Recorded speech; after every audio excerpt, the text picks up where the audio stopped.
दिल्ली के मुख्यमंत्री अरविंद केजरीवाल के तिहाड़ जेल पहुंचे 24 घंटे बीत गए और इस बीच दिल्ली में सियासत का पारा एकदम पीक पर है, हाई है। दिल्ली सरकार में एक मात्र महिला मंत्री आतिशी ने अभी से ठीक 23 घंटे पहले यानी सोमवार 5:49 पर एक ट्वीट किया और वो ट्वीट आपको बताना चाहती हूं। Explosive exposé at 10 AM tomorrow उन्होंने किया 1 अप्रैल 2024। उसके बाद क्या हुआ? उस ट्वीट में जो दावा था वो क्या था? Explosive exposé at 10 AM tomorrow. उससे चर्चाओं का जो बाजार है वो एकदम गर्म हो गया।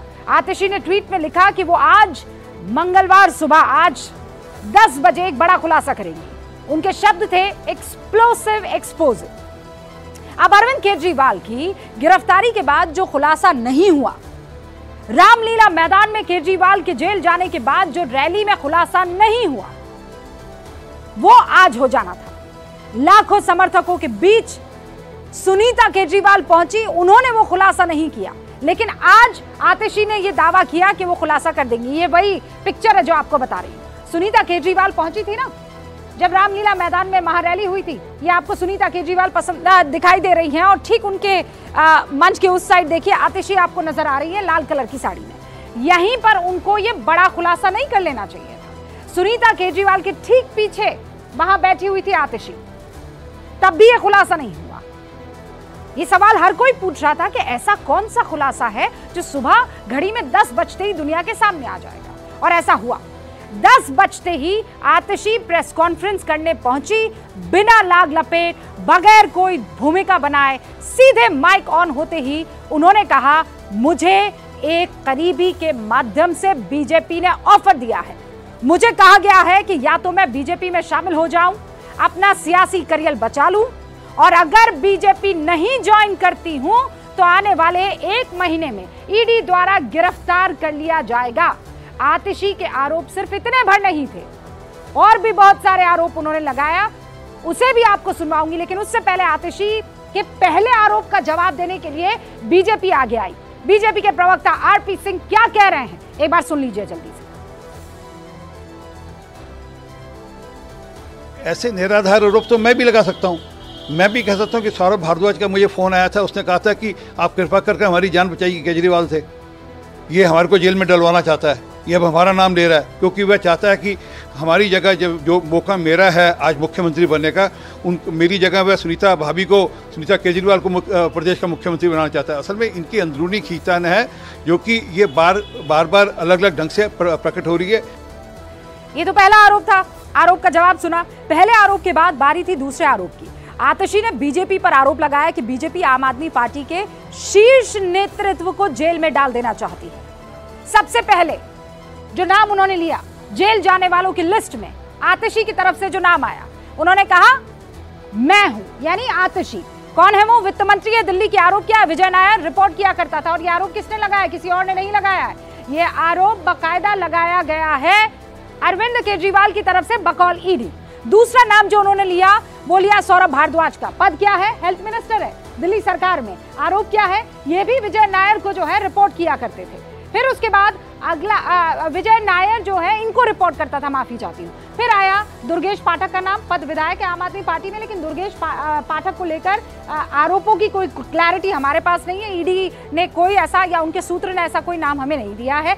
उसके बाद जो है संस्थापक सदस्यों में से नाम है दुर्गेश पाठक का एक, और उसके बाद अगला नाम जो आया वो आया राघव चड्ढा का। पद राज्यसभा सांसद है। राघव चड्ढा अभी कहां है मैं नहीं बता सकती हूं, लेकिन कहा जा रहा है कि वो लंदन में मौजूद है। राघव चड्ढा के लंदन में मौजूद रहने पर आज सौरभ भारद्वाज से भी सवाल पूछा गया, और उन्होंने क्या जवाब दिया आपको पहले वो जान लेना चाहिए।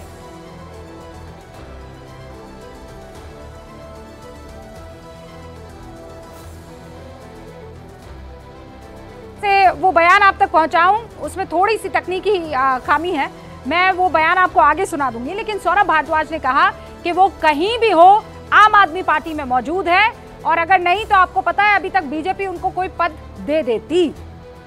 लेकिन राघव चड्ढा के बारे में जो जानकारी सामने आई थी वो ये कि वो लंदन में अपनी आंखों का इलाज करवा रहे हैं। उसके बारे में, उनके बारे में कोई जानकारी नहीं आई है। लेकिन आतिशी की दूरदृष्टि ने देख लिया कि वो गिरफ्तार हो सकते हैं।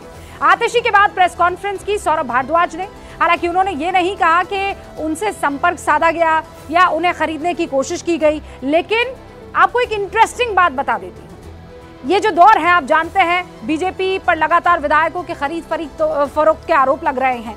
लेकिन दिल्ली इकलौता वो राज्य है जहां का आम आदमी पार्टी का जो सिटिंग विधायक है, यानी 62 विधायकों की मैं बात कर रही हूं, उसमें से एक भी बीजेपी में नहीं गया है। इतना बड़ा क्राइसिस होने के बावजूद एक ने भी पार्टी नहीं छोड़ी है, ना छोड़ने की बात कर रही है। लेकिन ऋतुराज से लेकर आतिशी तक ये आरोप लगा रहे हैं कि बीजेपी उन्हें खरीदने की कोशिश कर रही है। अब इन आरोपों के बाद दो बड़े सवाल जहन में आते हैं। पहला तो ये कि क्या 10 महीने की सरकार गिराने की कोशिश कर रही है बीजेपी? दूसरा बड़ा सवाल, आतिशी के आरोप अगर गंभीर है तो फिर आतिशी सबूत दिखाएंगी क्या? यही दो बड़े सवाल हैं जिनके इर्द गिर्द आज मेरे खास मेहमानों को डिबेट करनी है। जो सवाल हम पूछ रहे हैं वो यही कि क्या 10 महीने की सरकार गिराने की कोशिश कर रही है बीजेपी? आतिशी के आरोप गंभीर है तो फिर आतिशी सबूत क्यों नहीं दिखा रही है? आज डिबेट शुरू करूं उससे पहले एक सवाल आपसे भी, क्योंकि मेरा मानना है आपकी राय सबसे महत्वपूर्ण है। आतिशी के आरोप की वजह क्या है? जेल का डर है या इसके पीछे सियासत है या आपको नहीं पता? वोट करते रहिए, हम आखिर में अनाउंस करेंगे। इन सवालों का जो जवाब अभी हमने पूछा है, जवाब देने के लिए कुछ खास मेहमान हमारे साथ यहाँ पर जुड़ रहे हैं। उनसे आपका मैं सीधे तौर पर तारुफ करवा देना चाहती हूँ। सबसे पहले यहाँ स्टूडियो में मैं इनवाइट करना चाहूंगी शहजाद पूनावाला को, भारतीय जनता पार्टी के राष्ट्रीय प्रवक्ता है। शहजाद प्लीज। Thank you. हमारे साथ आम आदमी पार्टी का सपोर्ट करने वाले पुरजोर तरीके से राजनीतिक विश्लेषक रवि श्रीवास्तव जी भी जुड़ चुके हैं। रवि जी, आपका भी बहुत बहुत स्वागत है। हमारे साथ इश्करण भंडारी जी जुड़ चुके हैं जो कि वरिष्ठ वकील है, और हमारे साथ तहसीन पूनावाला भी अब से कुछ ही देर में जुड़ने वाले हैं। इससे पहले आपको और मुझे देख के इकोसिस्टम और बिलबिलाएगा आज। इकोसिस्टम गजब बिलबिलाहट है सच में। लेकिन बड़ा सवाल आज शहजाद पूनावाला आपसे है, लेकिन उससे पहले जो आरोप लगाया है आतिशी ने, सुन लीजिएगा क्या कह रही हैं वो। प्लीज सुनवाइए दर्शकों। मेरे बहुत करीबी व्यक्ति के से मुझे भारतीय जनता पार्टी ज्वाइन करने के लिए अप्रोच किया। मुझे ये कहा गया कि या तो मैं भारतीय जनता पार्टी ज्वाइन कर लूं, अपना पॉलिटिकल करियर बचा लूं, अपना पॉलिटिकल करियर बढ़ा लूं, और अगर भारतीय जनता पार्टी नहीं ज्वाइन करी तो आने वाले 1 महीने में ईडी द्वारा मुझे गिरफ्तार कर लिया जाएगा। सुनिए आपने शहजाद, अब जवाब दे दीजिए। 10 महीने की बची सरकार गिरा रहे हैं आप लोग, आतिशी को डरा रहे हैं आप लोग, ऑफर दे रहे हैं आप। नहीं, गिरे हुए को गिराने की आवश्यकता नहीं है, और कितना गिर चुके हैं और घिर चुके हैं भ्रष्टाचार के मामले में ये दिल्ली की और देश की जनता देख रही है। परंतु मुझे लगा आज सुबह ये AI वर्जन था आतिशी जी का, फिर मैंने जाकर चेक किया तो पता चला ये लाइव आतिशी ही थी। पर ये AI वर्जन भी होता और 6 महीने पुराना, 1 साल पुराना, 1.5 साल पुराना बयान वही रिपीट करते तो भी चल जाता, जिसको कह सकते हैं इनकी भाषा में old wine in new bottle. भाई नया क्या था इस आरोप में? ये ऐसा ही आरोप 1.5 साल पहले, रूबिका जी याद है, 800 करोड़ का ऑडियो टेप हमारे पास है, किस प्रकार से इन्होंने पार्टी तोड़ने के लिए पैसे इकट्ठा कर रखे, हम मीडिया को देने वाले, अब तक नहीं दिया। ये अरुण जेटली जी गडकरी जी के बारे में क्या बोलते थे? ये कह रहे थे कि कट्टर ईमानदार है जी हमारे नेता, जिनको जिस प्रकार से सुप्रीम कोर्ट ने मनीष सिसोदिया को, आज राउज एवेन्यू कोर्ट ने मनीष सिसोदिया को कोई राहत नहीं दी और अरविंद केजरीवाल को अंदर रखा है। अब ये नाच रहे हैं कि देखिए बेल मिलना मतलब दोष मुक्त होना, मतलब कि केजरीवाल दोषी है इनके हिसाब से। परंतु आगे बढ़ते हैं, मैं इनसे पूछा जाता हूं, इनकी बातों का कोई सर पैर होता है? ये इस प्रकार के झूठ बोलते हैं, आज तक किसी बात को साबित नहीं कर पाया। और मैं इनसे सिर्फ इतना पूछना चाहता हूं, आज सवाल सिर्फ इतना है कि जो पहले ये आरोप लगाते थे, आज तक किसी के पास शिकायत, पुलिस शिकायत नहीं की। ये तो एक विधायक है ना, अगर कोई इनको खरीद फरोख्त करने आ रहा है तो ये इटसेल्फ पोका का मामला है। दिल्ली पुलिस पे नहीं तो पंजाब पुलिस में भरोसा होगा, वहां पर जाकर शिकायत करती। इनके पास कोई तथ्य नहीं होते, केवल झूठे आरोप लगाना, लूट झूठ, शूट एंड स्कूट, ये इनका फॉर्मूला बन चुका है। आज सवाल क्या है कि दिल्ली की सरकार क्या जेल से चलेगी? ये वही लोग थे ना, आरोप लगने पर कहते थे इस्तीफा दे दो। आज रामलीला में इतना सियासी धर्मांतरण हो चुका है कि अन्ना से लालू तक, झाड़ू से दारू तक, स्वराज से शराब तक, और इस्तीफा नहीं दूंगा। लेकिन आरोप महज ये नहीं है ना, उनके तो और गंभीर आरोप है। एक और आरोप सुन लीजिए आप जी। अब भारतीय जनता पार्टी का ये इरादा है कि आने वाले 2 महीने में लोकसभा चुनाव से पहले वो आम आदमी पार्टी के 4 और नेताओं को गिरफ्तार करने वाले हैं। वो मुझे गिरफ्तार करेंगे, वो सौरभ भारद्वाज को गिरफ्तार करेंगे, वो दुर्गेश पाठक को गिरफ्तार करेंगे और वो राघव चड्ढा को गिरफ्तार करेंगे। भारतीय जनता पार्टी ने ये उम्मीद करी थी कि अरविंद केजरीवाल जी की गिरफ्तारी के बाद आम आदमी पार्टी बिखर जाएगी। आम आदमी पार्टी अब इस पर जवाब दीजिए। 4 नाम गिनाए हैं, आप लोगों की स्क्रिप्ट रेडी है और इसीलिए आप तैयारी कर रहे हैं आम आदमी पार्टी को फिनिश कैसे किया जाए।